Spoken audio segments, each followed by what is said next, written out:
Kayo amin ina-arrest ko sa bisa ng warrant of arrest na inihain ni Judge Alan Ariola ng MPC Branch 48 Pasay City sa kasong physical injuries. Kayo may karapatan manahimik, magsawlang kibot, magkaroon ng sarili mo pinagkakatiwala abogado. Slight physical injuries. Ikaw may karapatan manahimik, magsawlang kibot, magkaroon ng sarili mo pinagkakatiwala ang abogado. Kung hindi mo kaya, sabi siya ng abogado, ang gobyerno may pagkakalobang ka ng isa ng libre. So,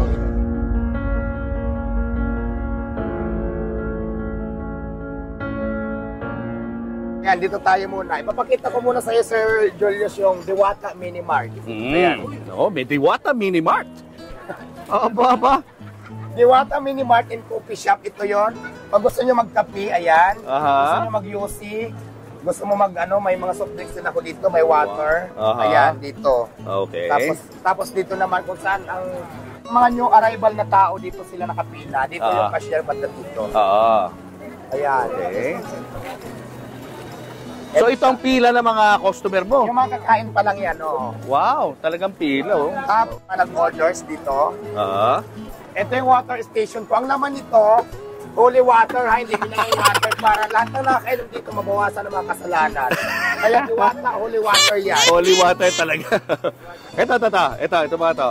Ayan naman yung pila ng mga bagong dating. Dito muna, pila magbabayad. Yung mga wala pang bagong dating yan kasi magbabayad muna sila. Okay. So pila muna sila. Tapos dito sila sa next station. Yan, ang next station, pag nandito na sila galing sa pila, magbabayad, kung ano yung order, bibigyan namin ng ito. Pag nakabayad na sila, bibigyan namin ng stab, itong stab na to. Para ipakita nila doon sa unahan sa mga nagbibigay ng mga pagkain na nagbayad na sila. Ito yung katunayan. So, okay. Tapos ito, pagkagaling na dito, kukuha na sila ng mga orders. Ito yung overload Litson Kawali. Ayan, ito na yon. Kung bayad na sila, bibigyan na sila. Ayan, yan. Tapos yan. Tapos siyempre after dyan, dito na sa kanin. Kanin, okay. Kanin station. Ayan, magbibigay ng kanin dyan. Kanin station. Kanin station. Systematic, ano? Tapos after ng kanin, sabaw. Kasi may pares tayo, di ba may sabaw dito? Sabaw. Sabaw. Okay, silipin nga natin yung sabaw. Mainit. Yan na lang. Ayun, oh. Anong klaseng sabaw yan? Bulalo? Bulalo, sabaw ng pares. Itong dalawang malalaking kaldero. Sarap. So, dito naman, pag gusto nila ng take-out, iba yung station ng for take-out only. Dito naman sila, lahat ng take-out dito. May take-out dito. Take-out counter to. Yan, oh. Ready for delivery. Lahat ng magti-take out dito yan. Kasi doon for dine-in lang, lahat ng magti-take out dito sila mag-order. Tapos, ang soft drinks, pinaka-last soft drinks, kasi andyan sa with free soft drinks, dito naman. Bibigay itong stab para bibigyan sila ng soft drinks dito ang magbibigyan ng soft drinks. Ayun. Tapos after ng soft drinks, kakain na sila kung saan nila gustong pumisto dyan. Yan, di ba maraming tao? Mukhang happy-happy sila rito, ah. Wow, puno-puno. Punta na tayo sa kitchen. Ayan, ganyan ang sistema natin. Sa kitchen naman, ayan, dito tayo. Dito na tayo, Sir Julius, so dito na. Doon na, kabila. Dito mainit eh.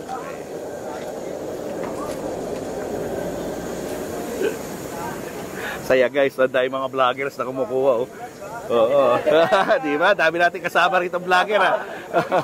Yes! Ayan, barbecue. Pinakita mo yung barbecue. Ayan, mukhang masarap ang barbecue na to, ah. Ayan, oh. Oo, okay. Tapos dito niluluto naman yung Seek and Joy. Ito na yung Seek and Joy. Ayan, dyan niluluto. Ayan. Ayan siya. Dyan niluluto ang chicken. Yung lutuan natin ng chicken, siyempre in-improve ko na rin para hindi nyo na ako i-bus. Diba? Kung ano yung lutuan ng chicken, yun na talaga lutuan na siya ng chicken. Saka yung mga ginagamit mong mga panluto, mga mamahalin na to, ah. Kompleto talaga siya. Medyo malaki ginastos mo, no? Malaki na talaga. Alam mo, Sir Julius, lahat ng inipon ko, lahat ng naipon ko, binibili ko din talaga para ma-improve lang yung paninda ko. Pati ito, ikaw nagmagawa nito? Ako na nagpagawa niya. So ayan ang kabuuan natin, yan po lahat. Tinuro ko na si Sir Julius dito sa ating Buwatak Parisan. Oo. So yun, abangan nyo na yung parisan ko sa buong Metro Manila. Sige, o doon tayo sa table. Ano gagawin natin? Diwata, congratulations. Napaka-successful nitong negosyo mo. Itong mga tao ito, normal ba ito? Ganito karami?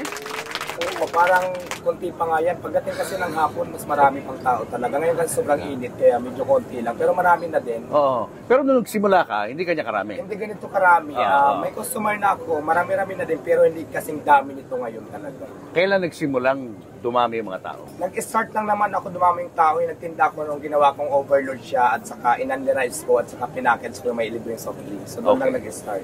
Pero hindi ka pa masyadong lumalabas noon Hindi sa pa. TV at sa social media. Yes, wala pang mga TV exposure noon. Wala pa. pang masyadong vlogger. Oo. Nung nakilala na siya, lalo nang mas lalong dumami. Pero malakas na rin siya. Malakas na rin siya Before. before, pero hindi Oo. kasing lakas ngayon. Bakit ano ba yung specialty mo rito? Ano, yung lechon Paris ko, at saka Ito yung... yun, ito yan, yung yan. Ito yun. Actually, mix yan siya, isang order. Ah. Hindi ko na hinalo yung sabaw para mas crispy siya. Kasi pwede siyang mix yan, haluin siya. Ah. Ayan, tinatawag kong overload, may kasama ng soft drinks.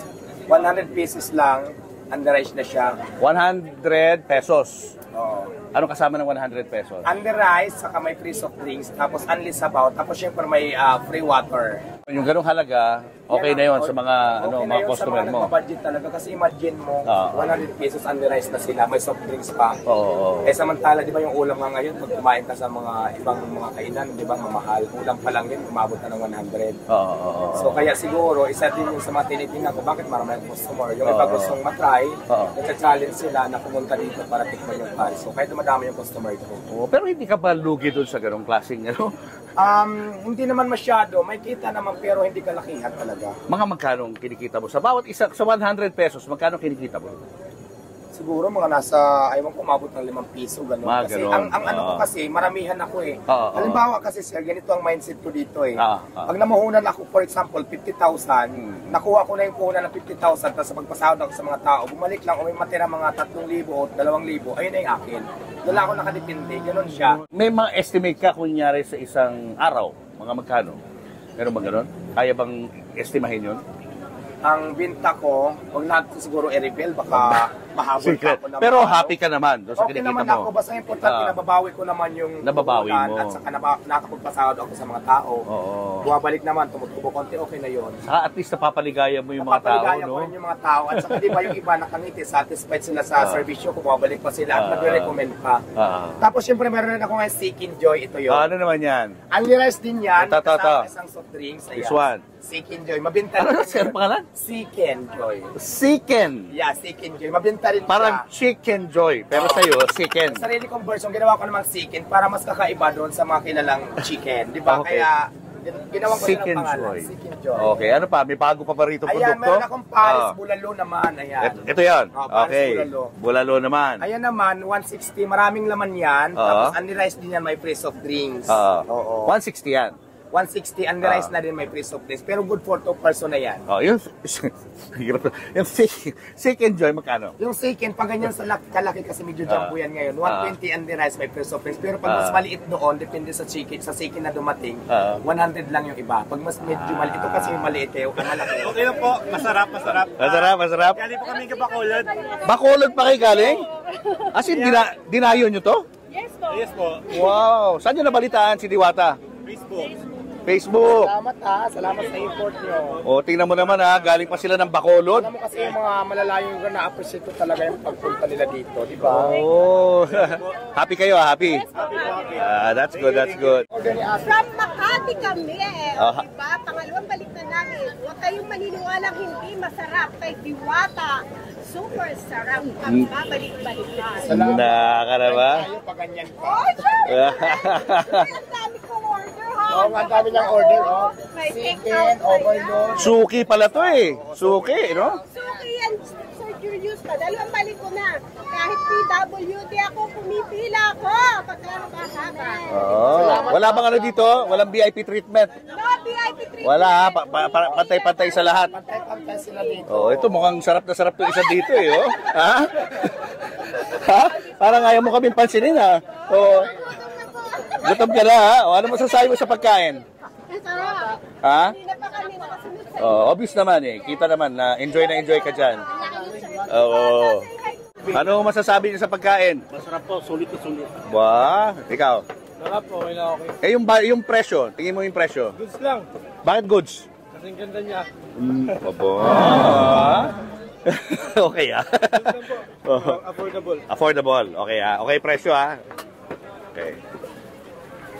Ayan. Uy, mukhang enjoy na enjoy ho kayo rito ah. Masarap ba yung pagkain? Opo, wala. Seek and Joy. Magkano yung Seek and Joy? Pag malaki, 120 and the rice, may free soft drinks. May free sabaw, unli sabaw. Oh, pwede na oh. Talaga nagkakamay yung mga tao ano, na naka-gloves. Para masarap ang pagkain. Si Diwata ba, nung bata pa, talagang pangarap niya na maging, magluto? Hindi naman ako marunong magluto dati kasi lumaki ako sa probinsya sa amin sa Samar.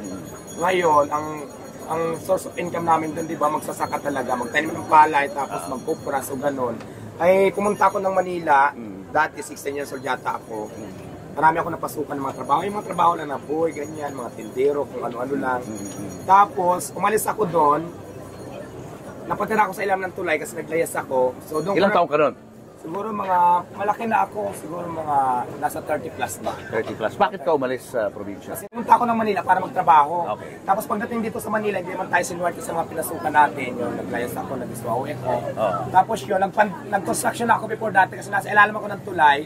May nagpasok sa akin ng trabaho, construction. Construction work. Construction. Tapos nag-pandemic naman noon. So natigil yung trabaho namin. So may naipon ako siguro mga 5,000 lang yata yung pera ko. Nag-start ako ng mga sigarilyo, soft drinks, candies pa lang. Tapos malakas din naman siya. Tapos mayroon akong friend na nawalan din ng trabaho na tagaluto siya dahil dun sa pandemic, tagaluto siya ng mga ulam. Nagsabi siya na bakit hindi natin umpisahan. Subukan natin ang pagkain, ako bahala. Basta may mga pambili ka ng kaldero, pambili natin ng malulutuin. Na meron ako ipon that time. So nag-start kami, doon na kami nag-start, kami dalawa.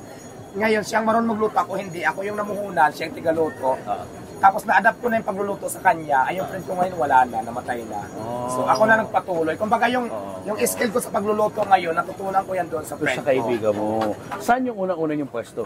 Sa labas, sa kalsada lang ako. Ito dito kasi sa pisto ko ngayon, bago pa lang. Kasi dati talaga, ano lang kami, alam mo yung street vendor ka, nasa kalsada ka lang pag may clearing, takbo, ganun lang dati. Naka-stress na yung ganun eh. Dahil pag may dumating si clearing, tatangayin yung mga payong mo, yung mga lamisa mo.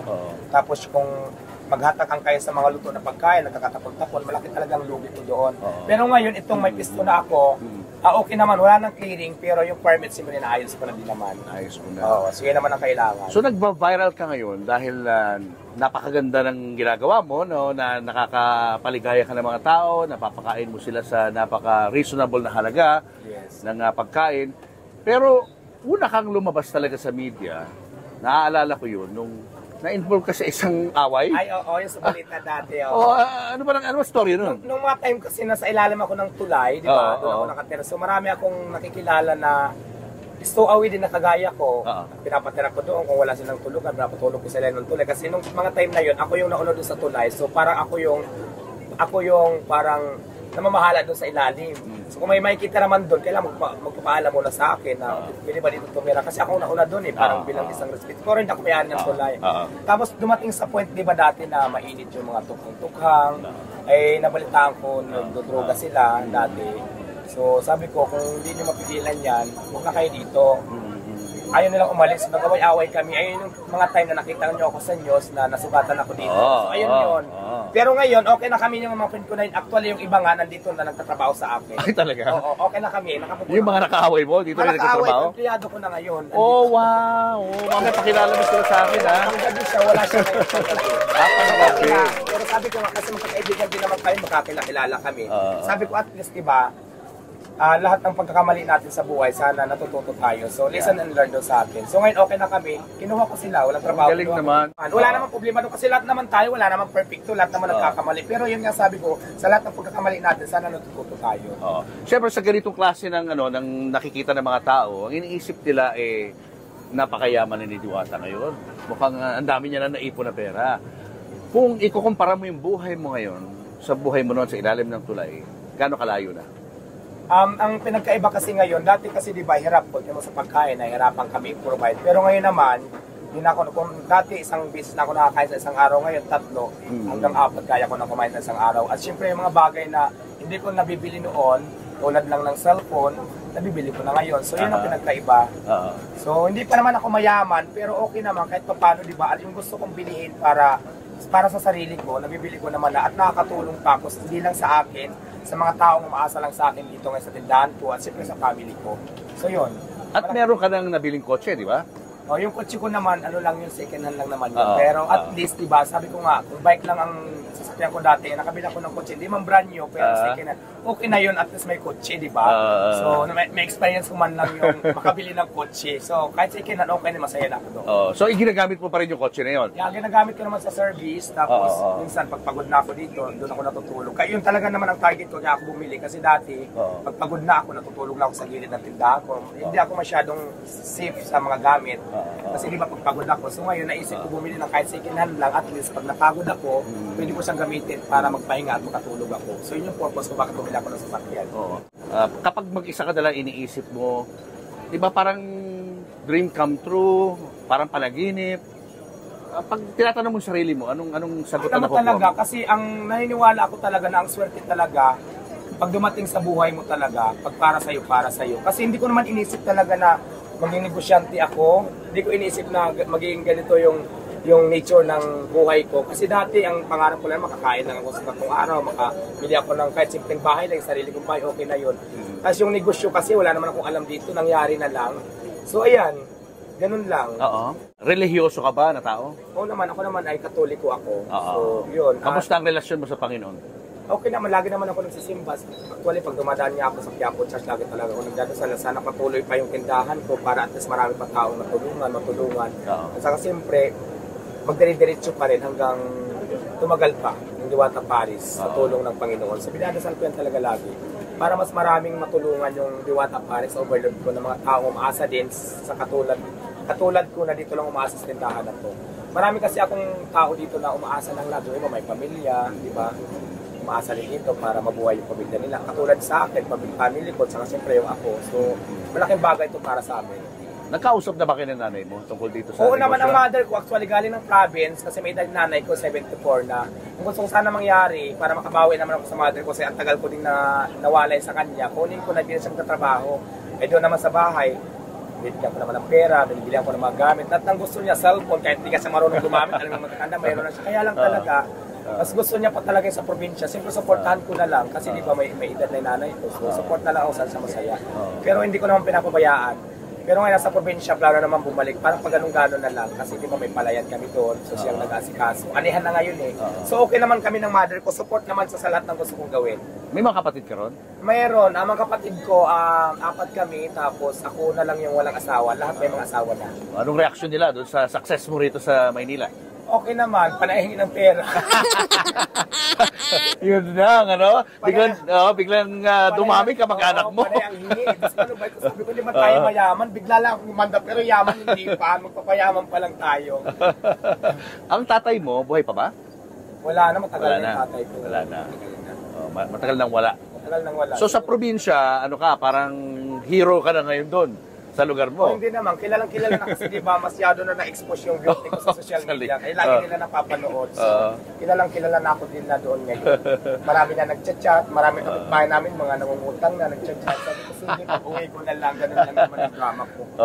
No. Anyway, yan ang realidad ng buhay, no? Yes, Ngayon, nababalita yung tungkol doon sa closure order.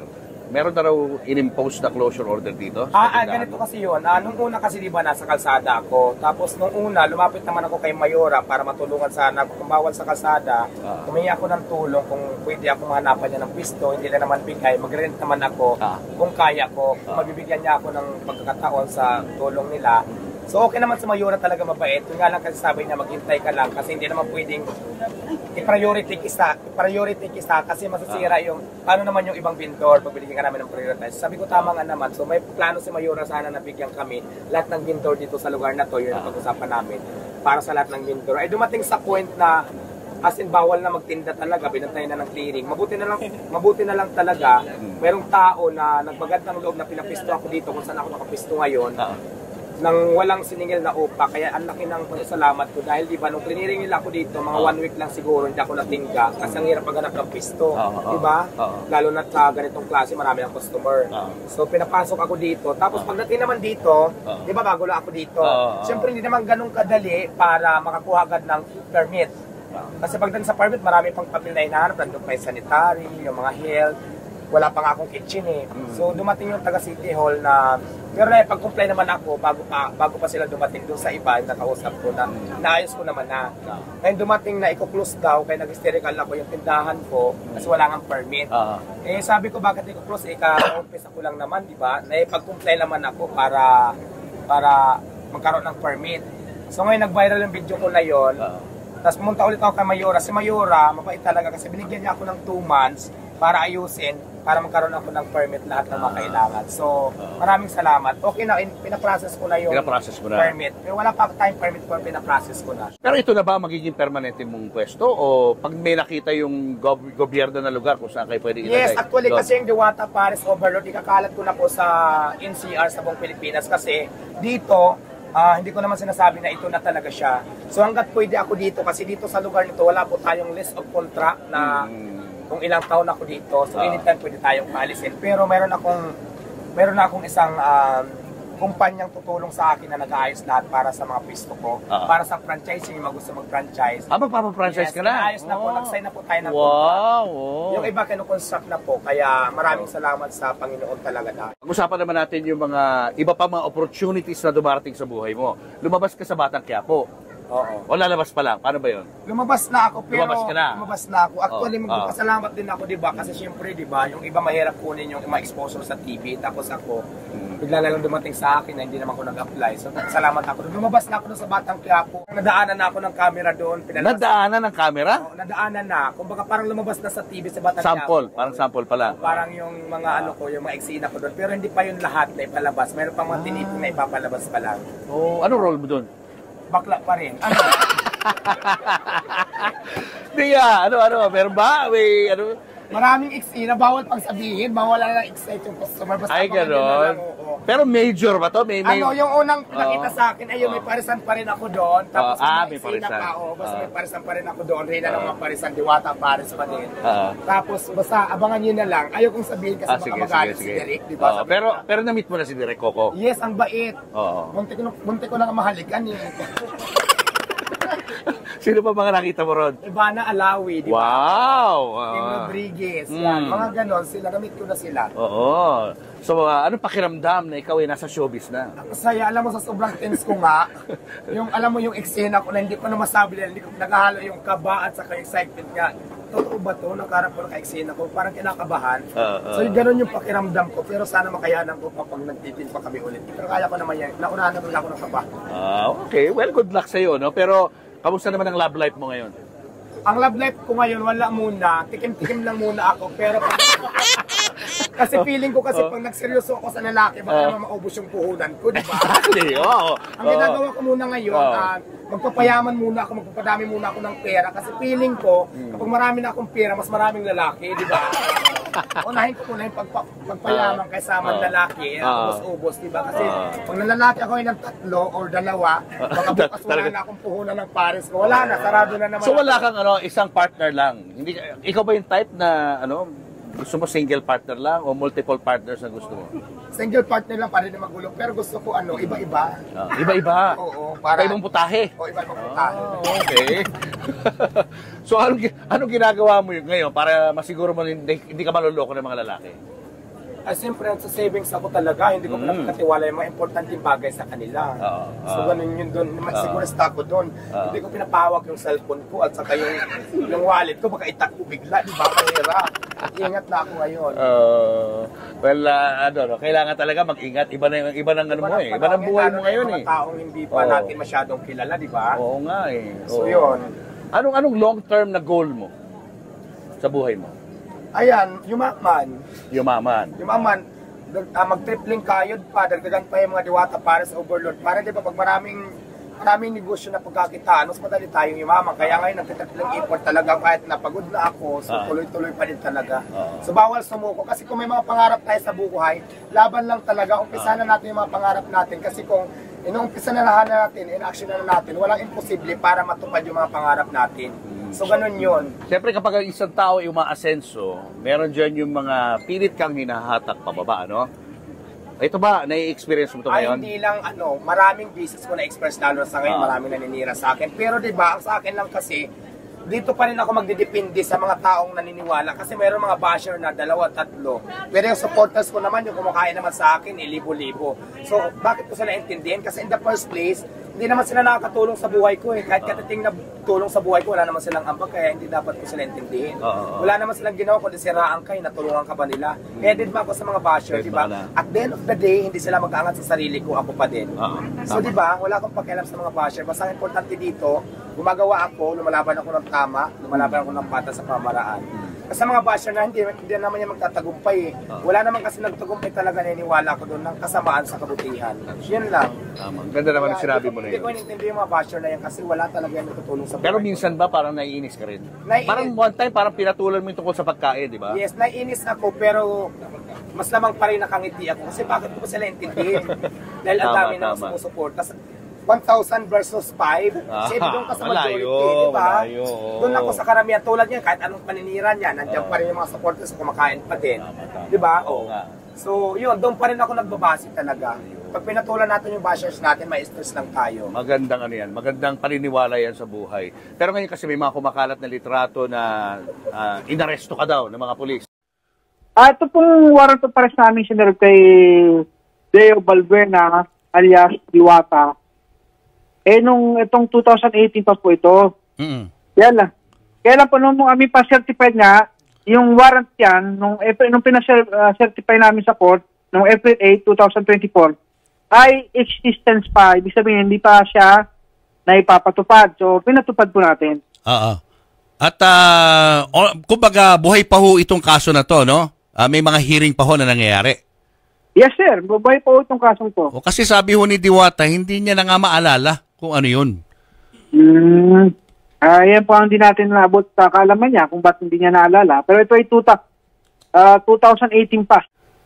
Hindi na ho siya dadalhin mismo doon sa courtroom, doon sa korte, para humarap sa judge. Dinala na rin po doon. Kinausap na rin po siya ng judge na mahawak.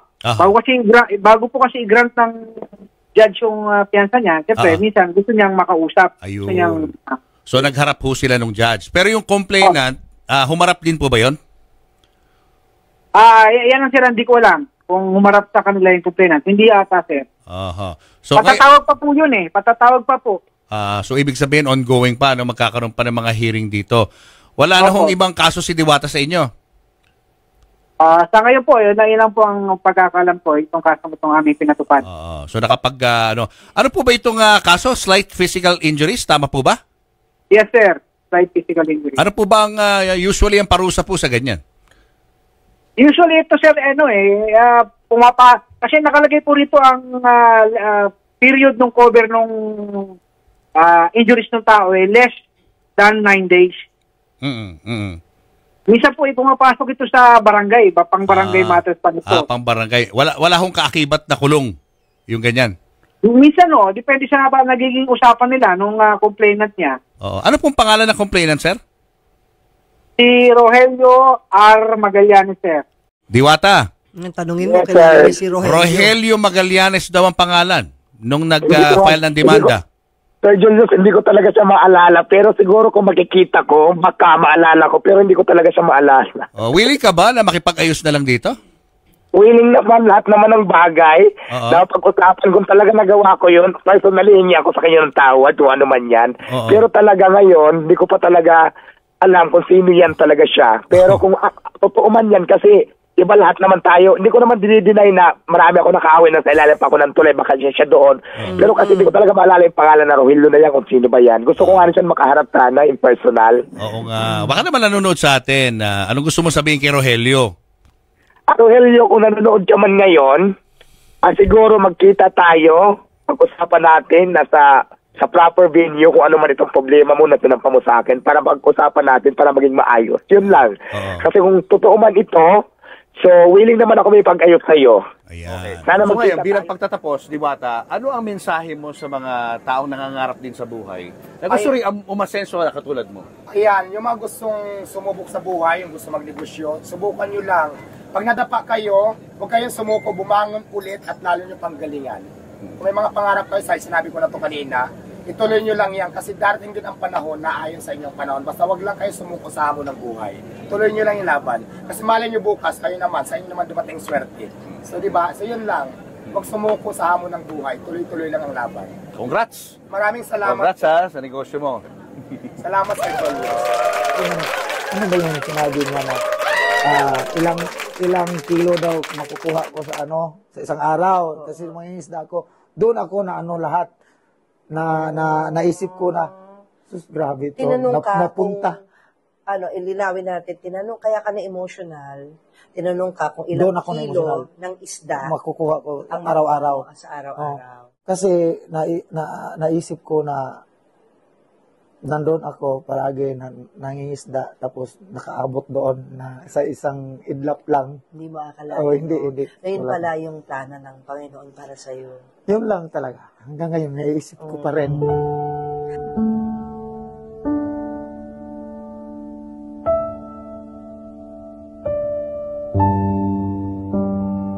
Hindi mo akalain na yung pangarap ko noon makarating sa makarating. Ganon. Tapos pati ikaw, nakita ko sa personal. Nakasama tuloy ako sa mga pangalap mo. Hindi. Simple lang kasi talaga yung ko gusto ko. Yung pamilya ko, hindi lang magutom. Yun lang, inisip ko pala. Yun lang. Yung pamilya mo, wag magutom. Yun lang.